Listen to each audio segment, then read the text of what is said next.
আজকে আমরা চলে এসেছি অর্গানিক কৃষি শিল্প ও বাণিজ্য মেলা 2025, যা সাভারের গ্যান্ডায় অবস্থিত।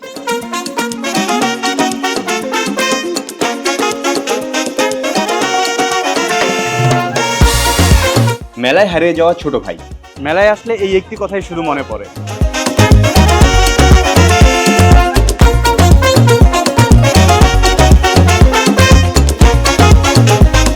হরেক রকমের খেলনা, পুতুল আর নানা ধরনের রাইড, যা আমাদের ছোটবেলায় ডিজনিল্যান্ডের থেকে কোনো অংশে কম ছিল না।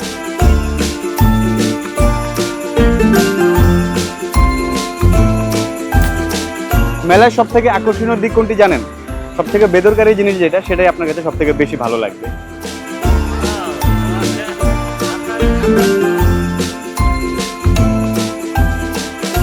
তবে অনেকে মেলায় কেনাকাটার থেকে মেলায় ভিড় করতেই বেশি পছন্দ করে। এক্সকিউজ মি,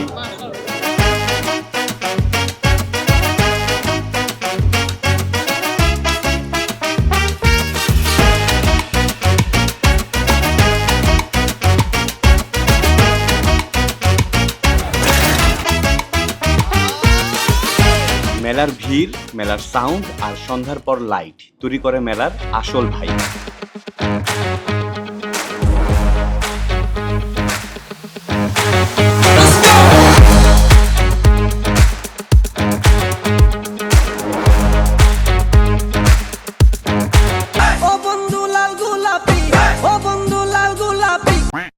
মেলা মানেই আনন্দ। নানা ধরনের খাবার, নানা ধরনের রাইড, মানুষের ভিড়, মিউজিক আর ছোটবেলার নস্টালজিয়া, সবকিছু মিলিয়ে মেলা মানেই একটা অন্যরকম অনুভূতি। আর তাই তো আজকে আমি চলে এসেছি সাভারের গ্যান্ডায় আয়োজিত অর্গানিক কৃষি শিল্প ও বাণিজ্য মেলা 2025 পরিদর্শন করতে। মেলায় ঢোকার আগে আমরা বাহিরে বড় একটা স্টল দেখতে পারলাম, যেখানে নানা ধরনের ভাজা পোড়া, জিলাপি এবং আরো মিষ্টি জাতীয় কিছু খাবার তৈরি করা হচ্ছিল। যাই হোক, এদিকে খুব বেশি কথা বলবো না, আমরা চলে যাব মেলার ভেতরে। সো 20 টাকা জন প্রতি আমরা 3 জন 3টা টিকিট কেটে নিলাম এবং ভেতরে ঢুকতেই অন্যরকম একটা অনুভূতি সৃষ্টি হলো।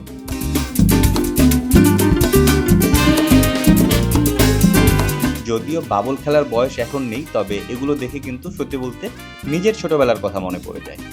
আর পাশেই ছিল আর্টিফিশিয়াল ফুল, যা আপনি আপনার ঘরে সাজানোর জন্য বা প্রিয়জনকেও চাইলে উপহার দিতে পারেন।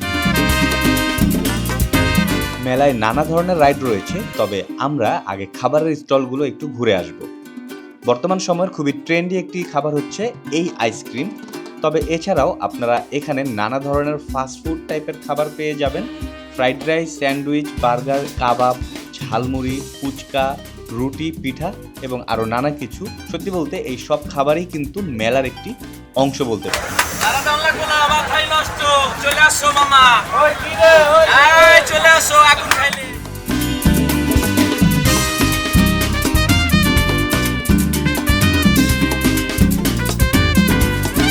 পাশে রয়েছে লেডিস আইটেমের বেশ কিছু স্টল।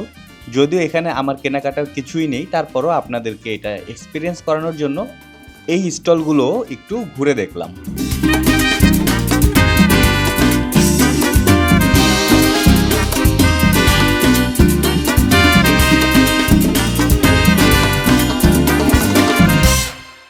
ছোটবেলায় মেলায় যাবার একটি বিশেষ আকর্ষণ ছিল খেলনা। এই মেলাতেও নানা ধরনের খেলনা ও পুতুল রয়েছে, যা বাচ্চাদের খুবই ভালো লাগবে। আশ্চর্যজনক বিষয় হচ্ছে রোলার কোস্টার এখন 3Dতে চলে এসেছে। এই ব্যাপারটা একটু ফানি মনে হলো, বর্তমানে কিন্তু এটা খুবই ট্রেন্ডি একটি রাইড বলতে পারেন। এবং যেই ছেলেটি এই রাইড নিচ্ছে তাকে দেখে মনে হচ্ছে সে আসলে খুবই এনজয় করছে।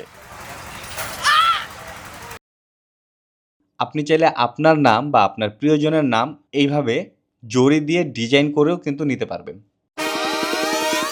দেখতে দেখতে সন্ধ্যা হয়ে যাচ্ছে। মানুষের ভিড় আর রঙিন আলোর কারণে মেলা ফিরে পাচ্ছে তার আসল রূপ। মেলায় রয়েছে নানা ধরনের রাইড, যা ছোট বড় সবারই বিনোদনের কারণ হতে পারে। নির্দিষ্ট মূল্যের টিকিট কিনে আপনারা চাইলে এই রাইডগুলো এনজয় করতে পারবেন।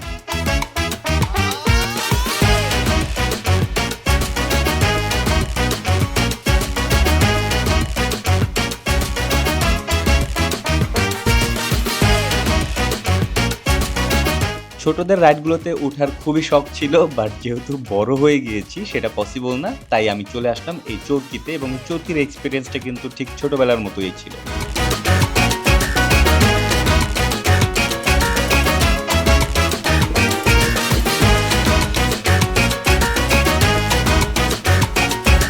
চরকি থেকে নেমে আমি সারপ্রাইজ হয়ে গেলাম আশ্চর্যজনক একটা জিনিস দেখে, হুইচ ইজ স্মোক বিস্কুট। এই জিনিসটা আগে আমি কখনোই এক্সপিরিয়েন্স করিনি, আজকে ফার্স্ট আমি দেখলাম এবং চিন্তা করলাম এটা আমি ট্রাই করব।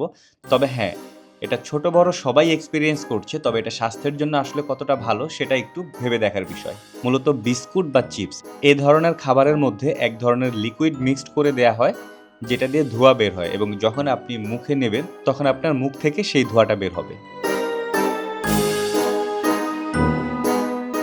স্মোক বিস্কুটের পরে পাশেই চোখে পড়ল বক্সার। ইদানিং অনেকেই দেখি তার শক্তি পরীক্ষা করার জন্য এই বক্সার খেলে থাকে। আমার সাথে সুমন ভাই ছিল, সে তার সর্বোচ্চ শক্তি দিয়ে এটা ট্রাই করলো, বাট আমি আসলে আমার শক্তিটা এখানে খরচ করতে চাচ্ছি না।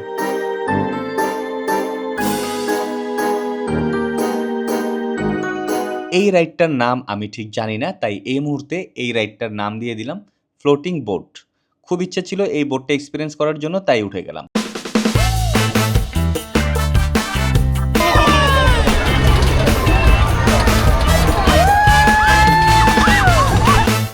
তবে এক্সপিরিয়েন্স আমার খুবই বাজে। আপনি যদি অ্যাডভেঞ্চারের কথা বলেন, আপনি অ্যাডভেঞ্চার পাবেন, বাট সেফটির কথা বললে এটা আরেকটু সেফটি অ্যাড করা দরকার। এই রাইডে কোনো ধরনের সেফটি বেল্ট নেই, যেটা অনেক বেশি দরকার, কেননা এই বোটটা যখন একদম খাড়া হয়ে যায় তখন পড়ে যাবার একটা চান্স থেকে যায়। যদিও সেটা এখন পর্যন্ত ঘটেনি, বাট আমার কাছে মনে হয়েছে বেল্ট থাকাটা আরও বেটার হতো। বের হতেই পাশেই এই বেলুন শুটারের স্টলটি চোখে পড়ে গেল, এবং মনে পড়ে গেল সেই ছোটবেলার কথা, যেখানে আমি 10টার মধ্যে 10টাই ফুটাতে পারতাম। অর্থাৎ এই স্কিলটি আমার খুবই ভালো ছিল, এবং সেটা আসলে এখন কতটা ভালো আছে সেটা এক্সপিরিয়েন্স করার জন্য আবার একটু ট্রাই করে দেখলাম।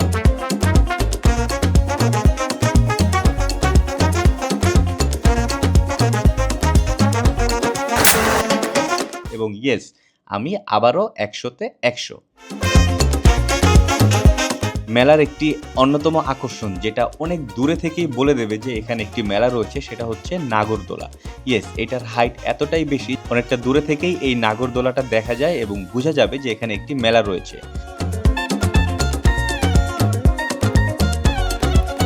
এবং সত্যি বলতে খুবই ভালো লেগেছে, এবং ছোটবেলার সেই নস্টালজিয়া মোমেন্টগুলো আবারও মনে পড়ছিল।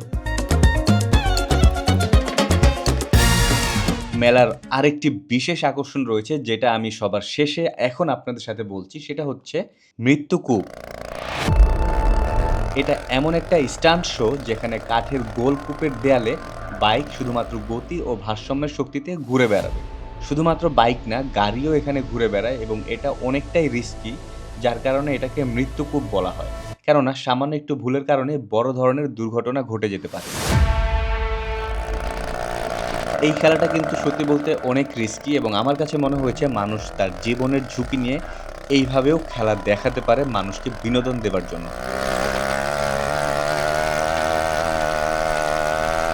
সো তাদেরকে আমাদের আসলেই সম্মান দেওয়া উচিত, কেননা তারা আপনাকে এন্টারটেইন করার জন্য লাইফ রিস্ক নিয়ে নিচ্ছে। হ্যাঁ, সামান্য কিছু টাকা তো তারা নিচ্ছেই, সেটা তো তাদের জীবিকা, বাট আপনাকে এন্টারটেইন করার জন্য তারা যে লাইফ রিস্কটা নিচ্ছে, এটার জন্য হলেও আপনারা মেলায় গিয়ে তাদের এই স্টান্ট শোটি দেখতে পারেন।